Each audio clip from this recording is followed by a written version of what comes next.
안녕하세요, 일렉트로캠입니다. 오늘은 왜 테슬라 모델 3에게 있어서 그 프리히팅이 왜 중요한지, 특히 겨울철에 정말 왜 중요한지에 대해서 말씀드리려고 합니다. 시작하기에 앞서 댓글 달아주신 모든 분들께 진심으로 감사드립니다. 덕분에 더 깊게 제가 스스로 이렇게 파보게 되었고, 이번 기회를 들어서 거의 모든 전기차의 그 배터리 매니지먼트 시스템을 한번 봐봤습니다. 저 스스로도 많이 공부가 되었고요. 서로 앞으로 이렇게 많은 댓글 부탁드리겠습니다. 그러면 시작하기 앞서 전번 영상에서 동현님께서 말씀해 주신 대로 제가 틀린 부분이 하나 있었는데, 아직도 테슬라 모델 3가 이 쿨런트를 다른 자동차 회사와 똑같이 전기 자동차 회사와 똑같이 쿨런트를 씁니다. 제가 왜 헷갈렸냐면요, 테슬라가 최근에 특허를 냈습니다. 이 펄티에르 쿨러라고 해서 메탈 플레이트 사이에 이제 전자를 이제 도핑해가지고 N타입, P타입을 이렇게 번갈아 가면서 있는 거죠. 여기에 이런 특수 셀에, 그러니까 일종의 메탈 플레이트로 간주하시면 됩니다. 이 플레이트에 전기를 가해서 한쪽 면은 뜨겁게 하고 한쪽 면은 쿨로 이렇게 바꿀 수 있는 전압 차이를 주어서 플레이트에 온도 조절을 마음껏 할 수 있을 뿐만 아니라 한쪽 면은 뜨겁게 하고 한쪽 면은 차갑게도 만들 수 있고, 여러 가지 그런 조절을 할 수 있는 이런 서머 일렉 히팅 시스템이 있습니다. 최근에 특허를 낸 게 뭐냐면, 이렇게 원래 기존에 지금 쓰고 있는 이런 쿨런트와 달리 이런 배터리 팩에 이 플레이트들을 다 묶어서 이 플레이트의 전압 차이, 전기를 가열해서 쿨링을 조절하는 겁니다. 이론적으로는 이걸 한 것보다 이게 더 효율이 좋습니다. 다음 버전의 테슬라의 전기차에서는 열 효율이 더 증가할 여지도 있습니다. 그래서 이거랑 제가 헷갈려가지고 이걸 먼저 언급해 버렸습니다.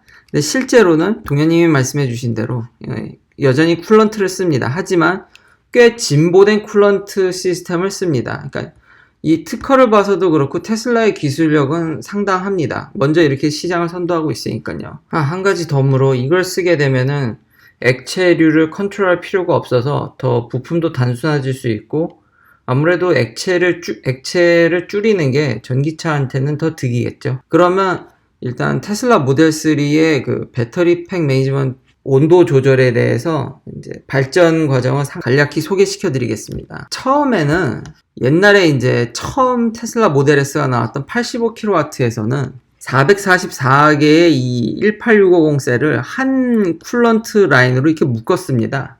그러니까 여기서 요점은 이렇게 너무 많은 셀을 이제 한 쿨런트로 이제 묶다 보니까 이 안에 템퍼레처가 유니폼하게 있으면 다행이지만 이 적재적소에 좀 더 효율적으로 이게 컨트롤이 안 되는 거죠. 그래서 100D에 와서는 이거를 두 개로 나눴습니다. 그래서 여기 보면 258개당 이제 한 튜브로 이제 묶여 있는 거죠.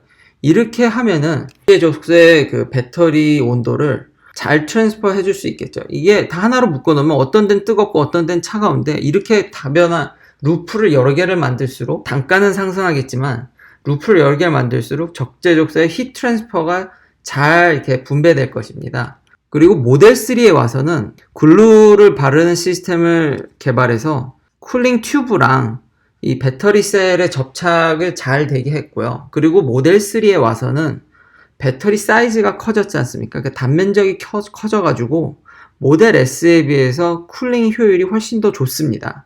그래서 많은 전문가들이 모델 3의 배터리 팩의 구조를 공정면이나, 그러니까 만들기도 더 쉬워졌고 열 관리 측면에서도 많이 진보했다고 평가를 하고 있습니다. 저는 모델 3가 이게 원가 절감을 위해서 데디케이트 히터가 없지 않습니까? 배터리 팩을 데우는 히터가 없는데, 그래서 원가를 절감했다고 생각을 했는데, 그쵸, 넣어주면 더 좋았겠죠. 그렇다고 해서 모델 S나 X에 들어가는, 그러니까 다른 대형 세단과 SUV에 들어간 배터리 팩에 나으면 나았지 뒤지지 않는다는 점을 말씀드리고 싶었습니다. 그래도 이렇게 나은 시스템이지만 극한의 겨울, 좀 안 좋은 추운 시스템에서는 안타깝게도 여전히 현대기아차의 코나나 니로가 가지고 있는 배터리 히터 시스템을 이길 수가 없습니다. 모델 3로도 비슷한 게 그렇게 구현을 할 수가 있습니다. 그래서 프리히팅이 왜 필요하냐? 프리히팅이 뭐냐면 차를 출발하기 전에 미리 데피는 겁니다. 그러니까 히터를 켜서 차 안의 캐빈뿐만 아니라 배터리의 온도를 올려주는 거죠. 그렇게 하면은 차를 출발할 때 효율을 높일 수가 있습니다. 이 배터리의 온도가 왜 중요하냐면은 배터리 온도가 낮은 상태로 차를 그냥 몰고 나가게 되면은 이 리제너레이션 브레이킹이 제한됩니다. 배터리가 차갑다 보니까 고압의 전류를 받을 수가 없어서 회생제동으로 생기는 전류를 충전으로 넣을 수가 없습니다. 배터리가 뜨거워지기 전까지. 그러다 보니까 차가운 상태로 차를 출발하게 되면은 배터리 성능도 떨어져서 실제로 가속이 잘 되지 않고, 그러다 보니까 더 많은 에너지를 써야 되고, 그것도 모자라서 회생제동으로도 회수도 에너지를 못하다 보니까 효율이 떨어지게 되는 겁니다. 그리고 근본적으로 테슬라 모델 3는 아주 이렇게 아주 깔끔하게, 그러니까 진보된 시스템입니다. 굉장히, 그러니까 생산에 있어서 모든 게 진보되어 있지만 배터리 히터가 없는 게 좀 이럴 땐 좀 크리티컬한 게, 기본적으로 모델 3는 페어를 가져다 쓰는 구조입니다. 여러 이런 일렉트리컬 장치 및 모터에서 발생되는 페열들을 트랜스퍼해서 배터리를 데피는 장치인데, 이게 문제가 뭐냐면 처음에 완전 차가울 때는 열을 어디다 가져다 쓸 수가 없기 때문에 효율이 떨어질 수밖에 없습니다. 그러니까 겨울에는 이게 치명타죠. 왜 배터리 히터를 없앴는지도 조금은 이해가 가는데, 왜냐면 기본적으로 아까 전에 말씀드렸듯이 구조가 모델 S나 X에 비해서 훨씬 더 효율적인 측면이 좋기 때문에 없어도 된다고 생각했던 것 같습니다. 더군다나 제가 이걸 출근하면서 직접 겪는 문제인데, 프리히팅, 그러니까 배터리를 히팅하는데 걸리는 시간이 영하 6도면은 거의 30분 정도 걸리더라고요. 그러니까 제가 출근해서 보통 직장까지 가는데 30분이 걸리는데, 도착해서야 배터리 연비가 정상화됩니다. 굉장히 많은 시간이 걸리죠. 테슬라도 홈페이지에 그래서 겨울철 운행 팁이라고 해가지고 반드시 프리히팅을 추천합니다.